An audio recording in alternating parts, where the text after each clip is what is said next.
It's time to accelerate. Hi, I'm your host, Andy Paul.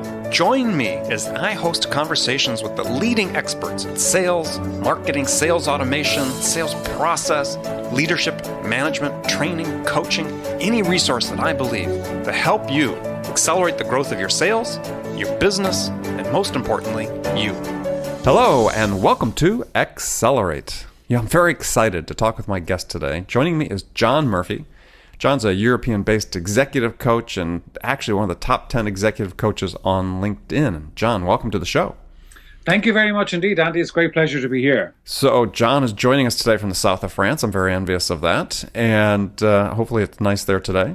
It is actually. It's very sunny. Bit cold, but it's beautifully sunny. And I just came back from Toulouse, and as I was driving back, I could see the snow in the Pyrenees. So it was really lovely. Yes, well, I can look out my window here in Manhattan and see the snow piled higher and deeper. You probably got more than I have. I suspect we do at this point. We had a couple feet over the weekend. So anyway, take a minute, introduce yourself to the audience. Absolutely. I said I've been operating for the last 12 years with John Murphy International, the business that I set up, which is really focused on coaching teams, senior management teams, and also senior executives, CEOs, and business owners, and really helping them to be clear about the vision that they have for the business, the purpose they have for the business, and then also making sure that we're focused on the things that matter most. Prior to that, I was in the corporate world for many years and did the very traditional of starting as a salesman, going through sales manager, sales director, sales and marketing director, ending up as CEO. And did that for a number of years, and as I left that 12 years ago to do what I'm doing now, which is just, I'm very fortunate to be one of those people, Andy, that's working at their passion. So what was the impetus to start your own business? I mean, what were you offering that was different than anybody else at that point? Well, it started, I suppose, going back before I actually started the business, the driver to start the business was that I felt I was becoming a bit stale and that I was beginning to repeat myself. Mm-hmm. Interesting. And I kind of had for years a one-liner, which was easy to say that the day I start to repeat myself, I leave. And it's very easy to have that when you're not repeating yourself. And there's lots of things. But I suddenly realized probably about 13 years ago, I thought, hell, this year looks a bit like last year and next year kind of looks a bit like this year. And I'm not sure that I'm really growing and developing, and do I want to stay doing this? And as you know, it's pretty hard to leave corporate life because you're very well looked after. Oh, yeah, yeah. Particularly at a senior level, you're very well looked after. But I just knew that I couldn't stay and do that. I had no complaints about corporate life. It was very good to me. I hope I was good to it.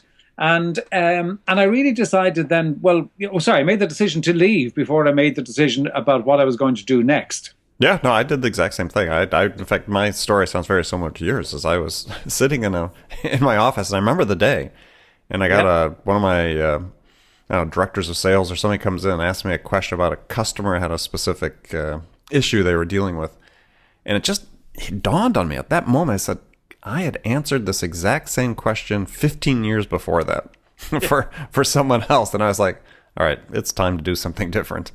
Well, my moment was actually on a flight from Dublin to our headquarters in Europe, and I thought, it just suddenly dawned on me, I take this flight every month, and I go with pretty much the same files.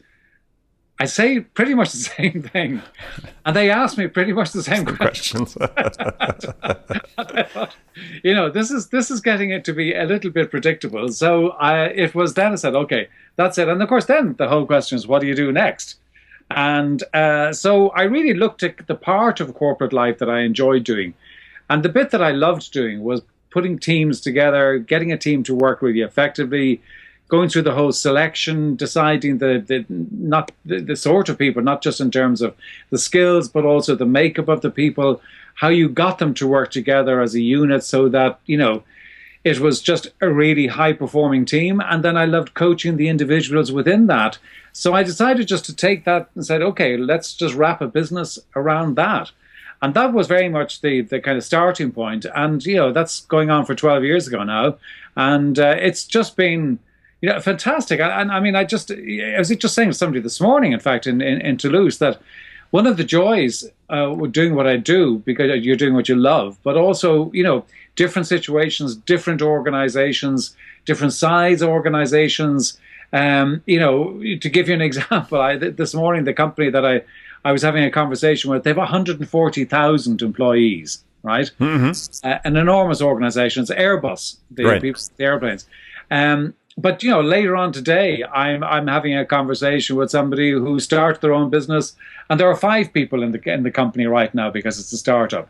So that's the great joy, that you go from one to the other, and they have different issues and challenges, and that's what makes it exciting. Yeah, and I think that part of the reason with that difference that makes it exciting is that you get to learn something as well. Absolutely. Because, certainly in your background, I know with me, when I started my business as a consultant, that I didn't have expertise in all the areas that I encountered when I was working with my clients, but I learned along with them in some cases.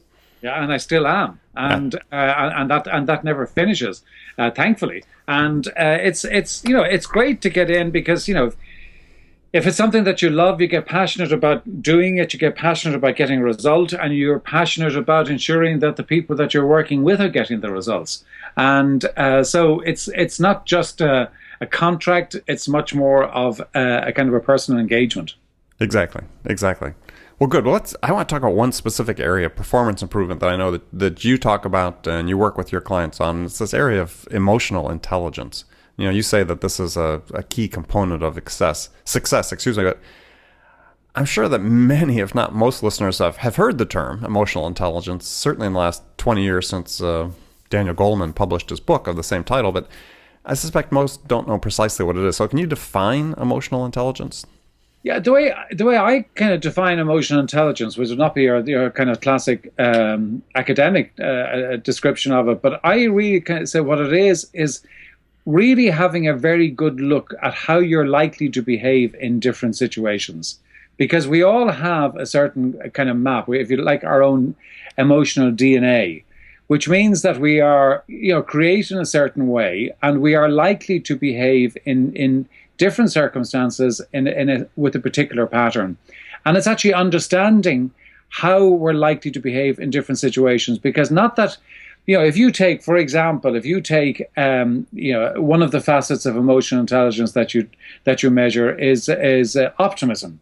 Now, if you're scoring high in optimism, and that's great, you're optimistic, but you've also got to understand that you're not suddenly, because you start doing some work on emotional intelligence, you're going to lessen your optimism, or you're going to become a pessimist.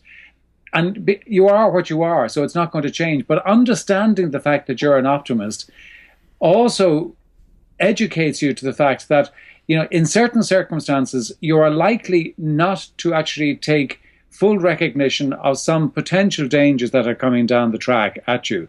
So it's great to be an optimist. So, but the flip side of the optimism is that you don't really recognize issues and challenges that are facing you. So for every kind of positive, there's a negative in terms of the emotional intelligence, but it really is getting a mirror up to yourself and understanding how you're likely to behave in any given circumstance, and then how that plays out. And it looks at how you're likely to behave from your own perspective in terms of what happens to you.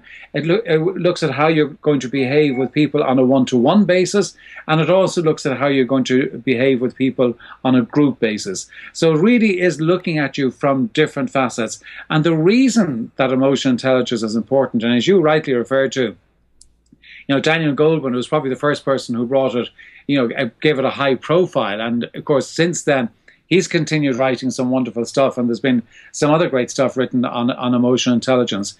But when I started working, and if any assessment was done on you, it was likely to be your IQ. And now it would be accepted, and this is not my opinion, this would be what the likes of Daniel Goleman and other such experts would say, is that when you're looking at somebody in a management or a leadership position, and if you want to split between emotional intelligence and IQ, you'd weigh it 80% of emotional intelligence and 20% IQ. So the IQ just really gets you in the game. But what's going to make the difference is your ability to engage with people, to lead with people, and to actually engage them on an emotional level. And I often liken it, Andy, to, if you think back to teachers, and certainly if I go back in my own experience, if you think about the teachers that really impacted upon you most significantly, they were perhaps, and certainly I can say in my case, and most people that I talk to would say, they perhaps were not the most technically brilliant teachers, but they had a way of making the subject matter sound interesting and fascinating that engaged you, and therefore you learned more about the subject. And when you look at a leadership perspective, it's all about engaging people emotionally. It's not about direction or being autocratic or handing out the orders or presenting your goals and objectives, and that's it. You've got to engage people, and that's really what is going to make the difference. Sorry, that was a bit of a long-winded answer to your question, but I kind of get on my soapbox and talk about emotional intelligence. We can tell you're passionate about it. So, but now you early on in your answer, you said that you are what you are, but I mean, can't emotional intelligence be learned? I mean, can't it be changed with practice? Oh, you are what you are in the sense that, it's a bit like your DNA, that's kind of the stamp that's there. Your DNA doesn't necessarily change.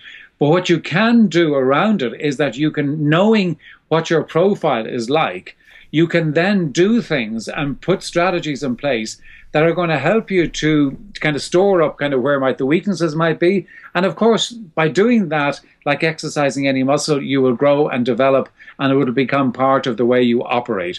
So you can educate yourself about your emotional intelligence, and by then putting strategies in place that are really going to help you to support that. Let me give you an example of a pretty good example that I had very recently. Somebody who was a very senior executive, and we did their profile. And one of the things that came out in the profile was the fact that he was very low on empathy. And he was quite surprised at that. I have to say I wasn't, from the conversation that I had with him, and certainly talking to other people that would have worked with him, it wasn't a surprise to them, but it was a surprise to him. So the fact that we were able to say, well, to confirm to him this, what it's showing you is kind of how it plays out, and this is the feedback from other people. This was something that he could now then work on. So by recognizing it, it made him a lot more conscious of how he communicated with people. He became a lot more conscious of words that he used, language he used, behavior he used, because what people would say when they were in meetings one-to-one with him is that they actually got the impression that he wasn't really listening.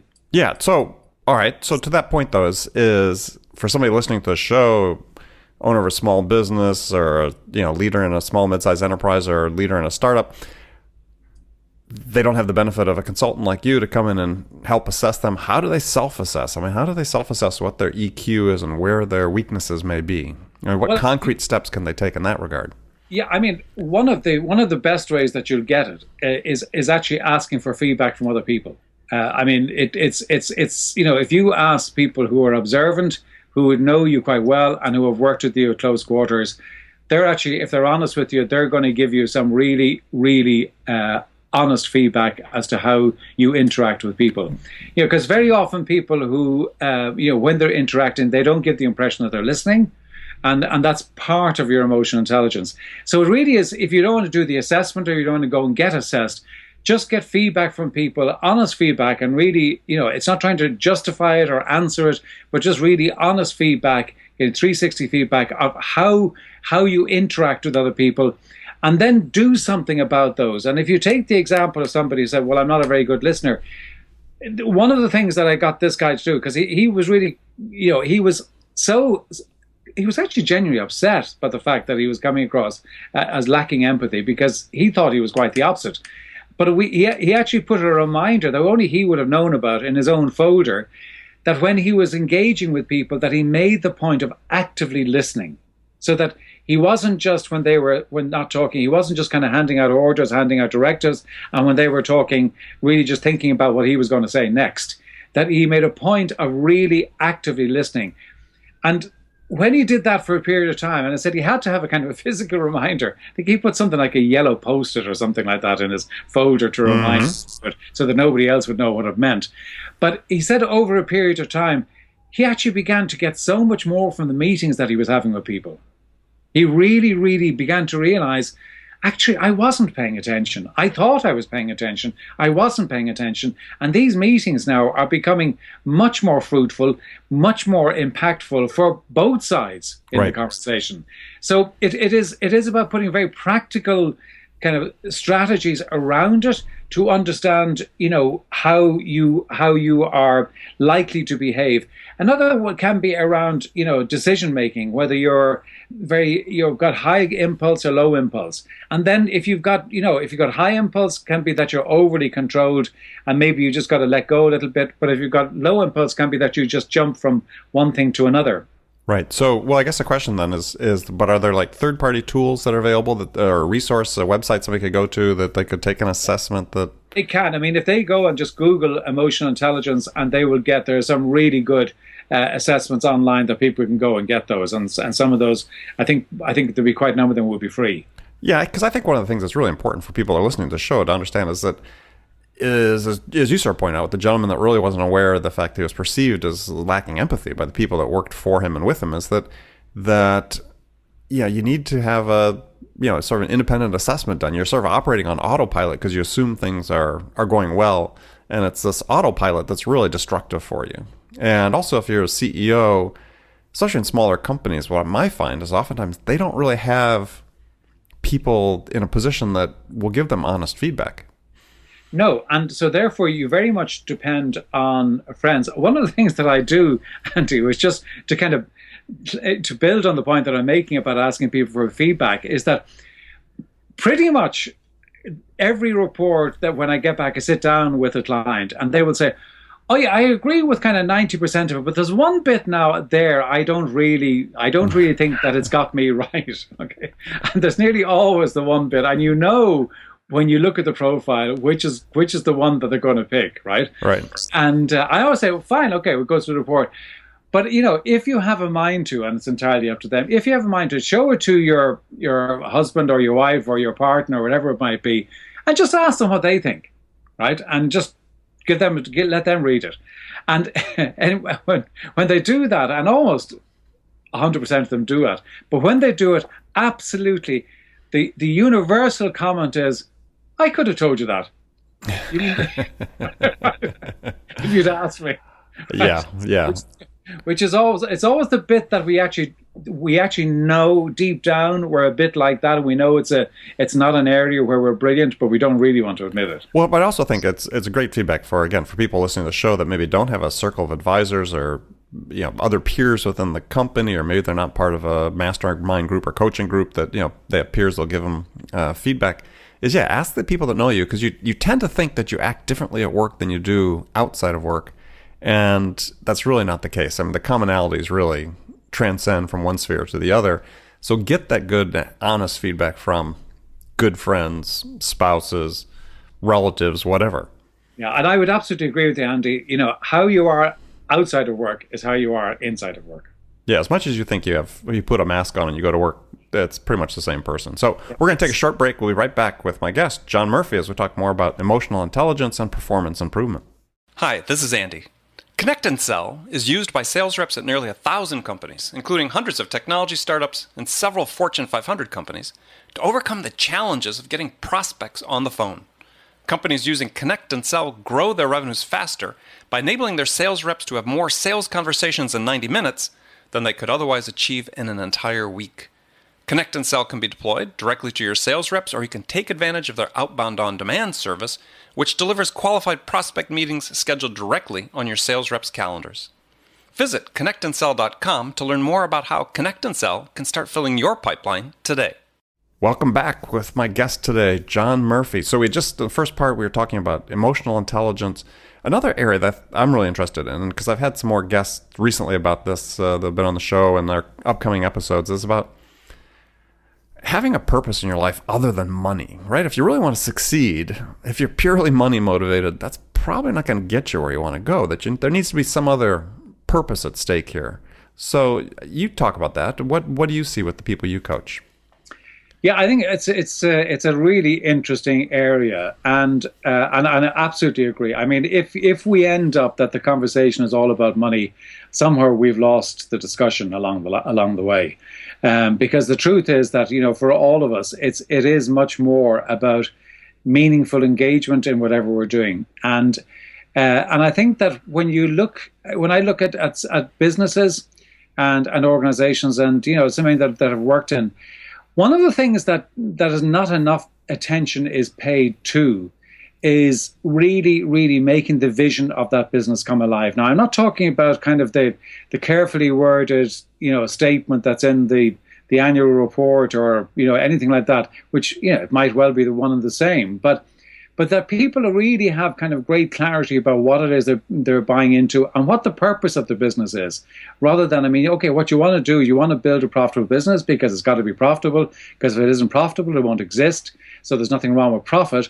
But, what is the overall purpose of the business? And then what is the part of the jigsaw that I own, that without which that picture is not complete? And I think it's really, really important for people to understand which part of the jigsaw they own. But it also does come back, and I must say, I do find it really interesting that for many people in the corporate world, and I would say from my experience, more in the corporate world than as kind of entrepreneurs, in the corporate world, there are not a very high percentage that I think are clear about their own vision and purpose, their own personal vision and purpose. What their meaning in life is. What their meaning in life is, what their own individual meaning in life is.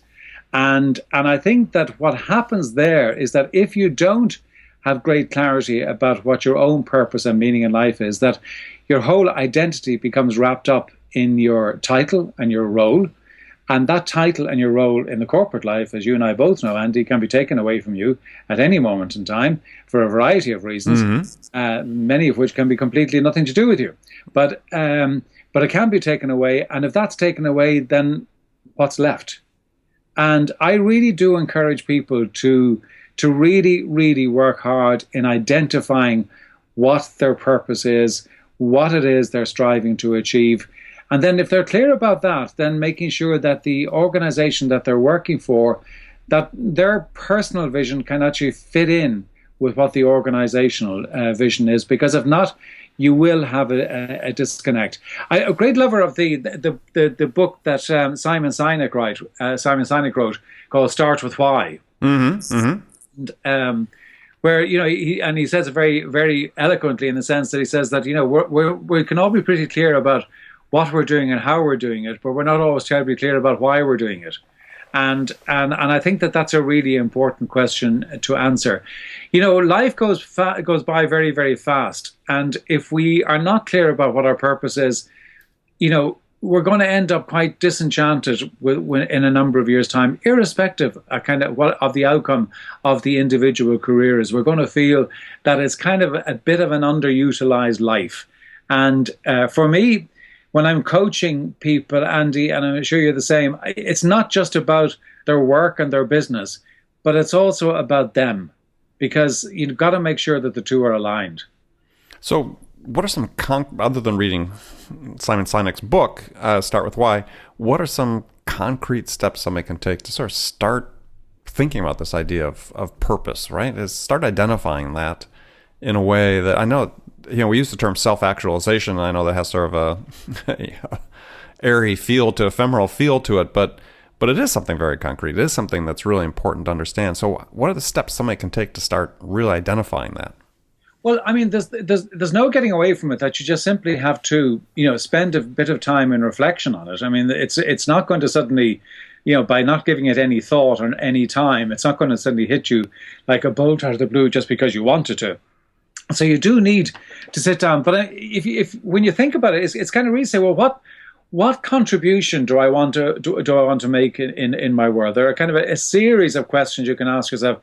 What do I want to contribute to community? What do I want my legacy to be? What do I want to be remembered for? What do I want to have achieved in my life? And I don't mean kind of in a business on a monetary sense, but if as a parent, as a father, as a mother, as whatever it might be, but really kind of reflecting down and kind of what is it, the mark that I want to leave on my community, on this world as I pass through, and really spending time. And I think the only way you're doing it is to kind of sit down, blank sheet of paper or canvas or a mind map or whatever it might be, whatever it is that you use. And the way I would always encourage someone to do is, spend a bit of time doing it, map it out in whatever way works for you, walk away from it, think about it, meditate upon it, reflect upon it, read a bit more about it, maybe read the likes of, a book of Simon Sinek or something similar, and then come back and have another look at it and say, well, does that actually stack up? Does that actually fit together in what I want to do? And, do that a couple of times. And then if you've got a partner, engage them in the process. You could do it from the very beginning. But I think I'm somebody who likes to have something that I can work with rather than just a blank canvas that I want to share with somebody else. And then kind of work in and say, okay, well, how does this fit in terms of the two of us going forward in our lives? Does this fit? So it is an evolving process. But it's just time that you need to spend. And it's just so important to do it because that gives you the context for decisions you make in your life. And when you think about all the decisions that we are faced with, in terms of careers we take, jobs we take, businesses we start, partners we marry, houses we live in, investments we make, where our children go to school, whatever it might be, and you say, well, which is the right decision? Should I do A or should I do B? And the fact is, if in the absence of a vision for yourself, it's very hard to know which is right. But if you have clarity around your purpose and the vision for your life, then those decisions become easier because they're clearer. And I think that's the really important point. But there's no getting away from it. You just simply have to sit down and just do some reflection and some introspection and really kind of think. And it's not kind of the kind of the airy-fairy stuff. It really is, what lasting impression do I want to have made in this life? Who do I want to impact? What sort of legacy do I want to leave behind to my children, to my community, to my family, whatever it might be? And really asking those they're very easy questions to ask, but they're not so easy to answer. Oh, exactly, yeah. So, yeah, you got to give time to it. You've got to give time to it. But you ain't going to get it in one go. I think it's great to kind of do a bit, walk away, do a little bit of reading, listen to a podcast or whatever it might be, come back and have another go, and then involve the people that are part of your life in the creation of that. And if you do that, it becomes such a powerful thing, because for all of us in our vision, just because you've got a vision doesn't mean that it's going to be all happy clappy all along the way. There are going to be lumps and bumps on that road. And by having shared that with your partner, you will help each other along that journey, and you will support each other when the time is a little bit rocky, things aren't going exactly as you hoped they would, and that's just life. And you will have each other to lean on. And that's why I think it's very much an iterative process, and then keep on going back to it, because it will evolve and change as you go. It's not just one vision there, tick the box and move on. You're right. And I think one of the great shames that I see in business, even at people, entrepreneurs sometimes, and small business owners, but also people that are doing the work day to day, the managers, the sales reps, and so on, is that just operating on autopilot. And I always harken back to that phrase, the unexamined life, is that you have to have a greater purpose. Otherwise, you're just going through the motions, and that going through the motions is going to translate into lesser performance over time. I mean, without this sort of, again, being somewhat self-actualized and self-realized in terms of understanding what your goals and purpose are, you just don't have the vision to give yourself the will and the tools to succeed. Yeah, because motivation just doesn't. You can't just kind of switch it on and switch it off. I mean, it's you've got to be motivated to get you somewhere. You can't just be motivated for the sake of being motivated, right? Or being happy clappy. You've actually got to be motivated to actually get you from where you are right now to the place that you want to be.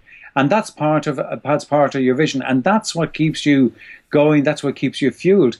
And, at the base of all of that, to my mind, Andy, as well, is the thing that's actually going to fuel that, to help you to maintain the motivation, are the daily rituals that you underpin to really make those happen. Right. Excellent. All right, John, great. We're going to move to the last segment of the show where I've got some questions I pose to all my guests. We always wrap up this way. And you ready? Yeah. Okay, so here's the first one. It's a hypothetical scenario. So assume for a second that you're a new sales leader that have been hired into a company whose sales have stalled, and they're looking to you to turn things around. So what two things would you do your first week on the job that would have the biggest impact? I would meet every single person to understand exactly what it is they're doing and how they're actually doing it. And then at the end of that week, I would get that team together and I would start to say, guys, let's start creating a new future for ourselves and let's understand how we need to behave in order to do that. Okay. Those are your two things. Yeah. Excellent. All right. So next, we're going to do some rapid fire questions. You can give me one-word answers or you can elaborate as much as you wish. So the first one is, when you're selling your services, what's your most powerful sales attribute? My passion. Name one tool you use for managing your own sales that you can't live without. One tool that I use for sales, probably Evernote. I love Evernote. Personally, I live on Evernote. Who's your business role model? That's a really good question because I've actually got a couple of different ones. But if I was looking at one, it'd be Richard Branson. Richard Branson, Sir Richard Branson. Yeah. All right, excellent. Yeah, creator of the whole Virgin Empire. Absolutely. So what's one book that every manager should read? I'm going to give you one that I've just finished because I thought it was fantastic in terms of understanding how mindfulness is so important to a leader. And that's Mindful Work by a New York author called, New York Times journalist called David Geddes. Oh, okay. Yeah, Great book, and for anyone who is leading people, it's a fantastic read. Yeah, I think this whole topic of mindfulness is going to come more and more to the fore, and it's certainly in the sales perspective is really important because it's a great way to teach salespeople how to be in the moment for the customer. Really, as you said, active listening before. Yeah. Okay, great. That's a good recommendation. All right, here's a tough question. What's on your music playlist right now? Music playlist is Adele. Adele, of course. Okay. The other one would be, because of what's happened recently, would be David Bowie. David Bowie. Great. So what's the first sales activity you do every day? I send emails to 10 people, just giving them some article of interest to them. Okay. And are these people that are on your list, or are they new people you find on LinkedIn? No. They're people that'll be on my list. Okay. All right, last question for you. What's the one question you get asked most frequently by managers? How can I be better at time management? And your answer is? And that your problem isn't time management. Because you don't manage time. Well, actually, yeah, I've got a great book I'd recommend people to read by, have you read the book by Kevin Kruse about... fabulous. Yeah. Great. I can't, what's the name of it again? The 15 time management secrets of successful people or something like that. But Kevin Kruse, Kruse, fantastic book. Great book, and I interviewed him on my podcast recently, and but it's a super book. I absolutely agree with you. Yeah, it's been transformative for me. Yeah, I interviewed him on my show as well. So, all right, well, John, I want to thank you for joining me today. Tell people how they can find out more about you. Andy, thank you for inviting me. It's been a real pleasure. Anyone want to get in touch with me, they can go to my site, which is www.johnmurphyinternational.com, or my email is john@johnmurphyinternational.com. So, Andy, it's been a real pleasure. Thank you. Well, thank you. And remember, friends, make it a part of your day, every day, to deliberately learn something new to help you accelerate your success. And subscribing to this podcast is a great way to do that.